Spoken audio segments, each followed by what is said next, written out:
Bonjour, bienvenue dans Bref de Poésie.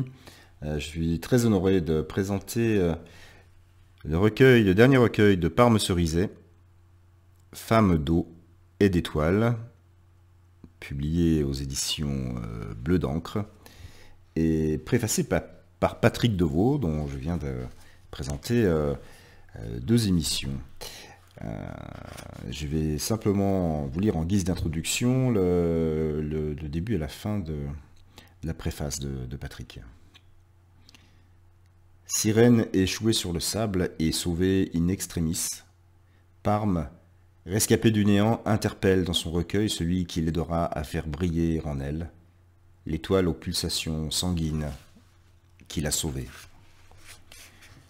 En continuité avec son recueil N'oublie jamais la saveur de l'aube, Parme se veut, avec ce nouveau recueil, goutte de feu dans l'océan du temps, confirmant sa revendication solaire à entretenir la flamme humaine qui la fait vivre parmi les autres.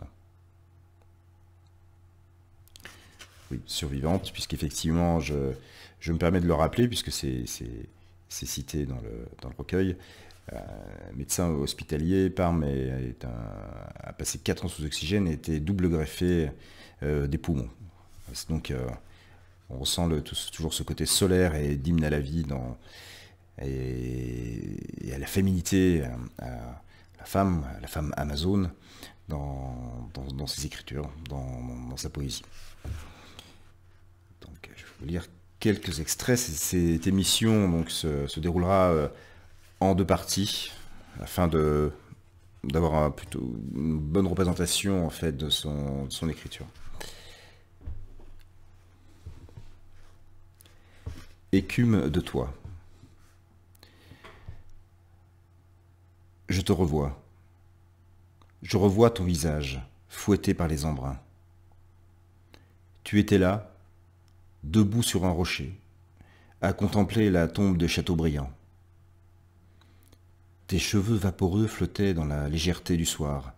Dans un nuage d'insouciance, tu me souriais, m'inondant de la douce fraîcheur qui émanait de tes yeux en amande.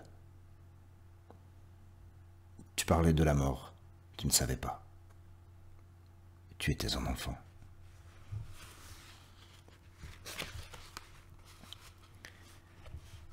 Les flots se souviennent. Les vagues ont emporté les regards sacrés de l'enfance, la voix de mes aimés dans l'écho des coquillages, l'illusion noyée des parents immortels, l'insouciance partagée d'un frère. La rivière a emporté les frais galets d'adolescence, le sable roux, les grains d'or de nos regards fous, ta voix chantante et juvénile qui s'est effacée comme la complainte du temps dans son lit tumultueux. Et de même les rêves qui étaient les nôtres, un peu trop indisciplinés, échevelés.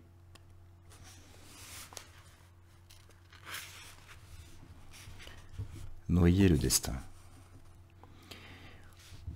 Nous nous aimions au jour le jour en comptant les pas qui nous séparaient de la fin.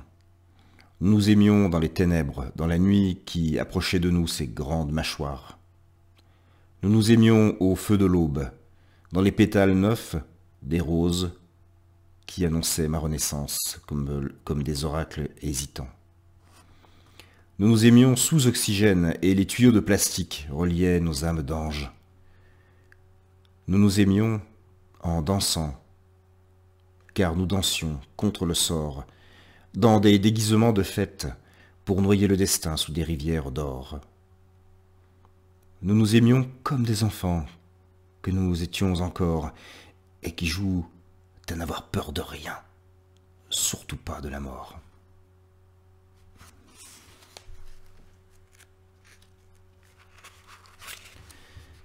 Femme des sources.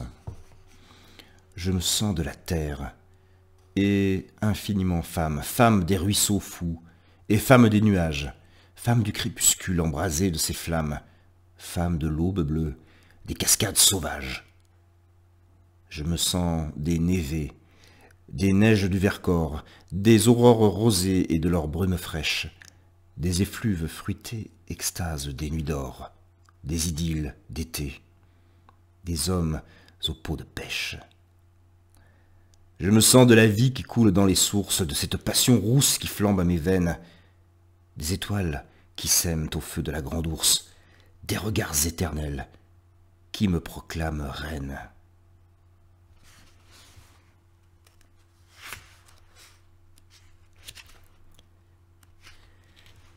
Torrent de pays.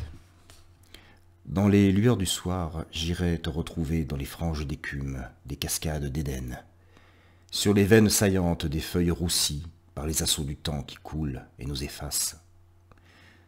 Je m'offrirai à toi, comme on s'offre au néant, sans espoir de retour, avec abnégation, avec la dévotion des femmes amoureuses.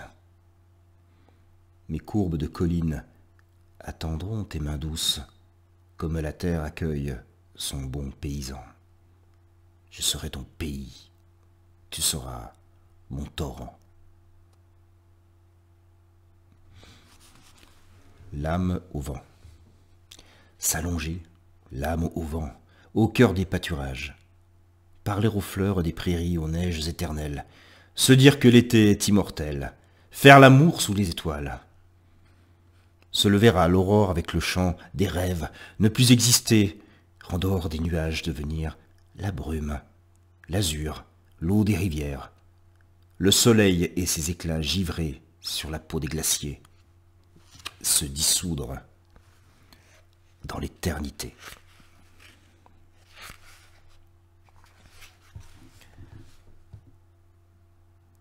Elle a posé sur lui son regard qui contenait tout l'univers, de planètes en océan, de nébuleuses en firmament. Il a reçu comme l'éclair la joie folle de son sourire, les myriades de papillons qui s'évadaient de ses grands cils, et il est tombé en amour comme un vagabond foudroyé.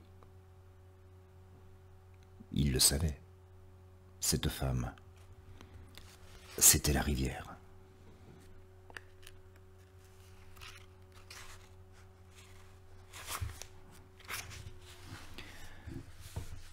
Je reviens du néant, et ma peau se teinte de vie, de cette eau de capillaire rose qui irrigue à nouveau mes joues.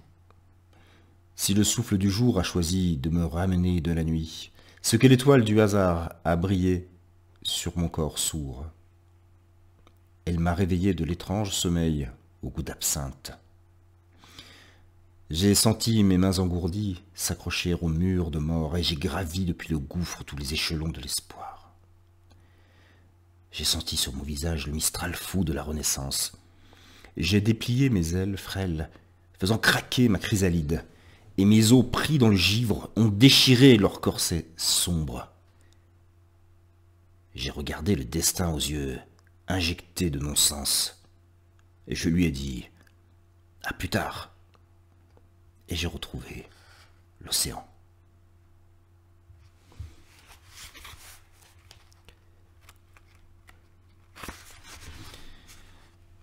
Nuit sauvage. C'était une nuit d'été. Dans la clameur claire et musicale du ruisseau, on entendait chanter grenouilles et grillons. Les herbes prenaient un bain de lune. Un rapace déchirait la quiétude du ciel de temps en temps. J'étais amoureuse, comme on l'était au temps des cavernes, captivée par ce feu brûlant, dans son regard sauvage et violent. Les voix de la nuit. Les voix de la nuit se promènent sur le contour des cimes bleues. Elles palabrent sous les étoiles. Elles racontent le chant des mystères. Au loin, un cerf brame. Le cri des rapaces, le sang, le feu, les lueurs animales dans tes yeux qui m'aiment sous la lune d'opale.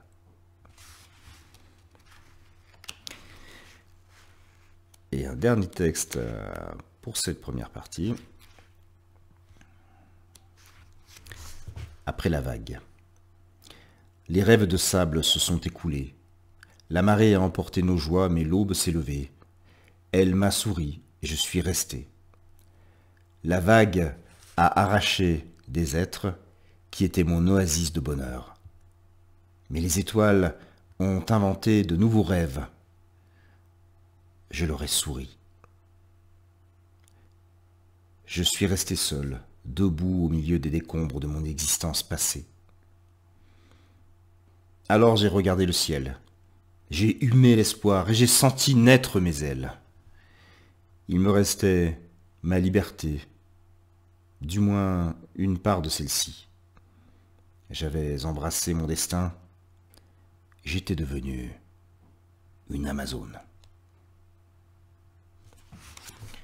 Voilà, très beau texte de cette première partie d'émission consacrée au dernier recueil de Parme-Cerizay, Femmes d'eau et d'étoiles, publié aux éditions Bleu d'encre. Eh bien, je vous invite très bientôt à découvrir la suite de cette émission.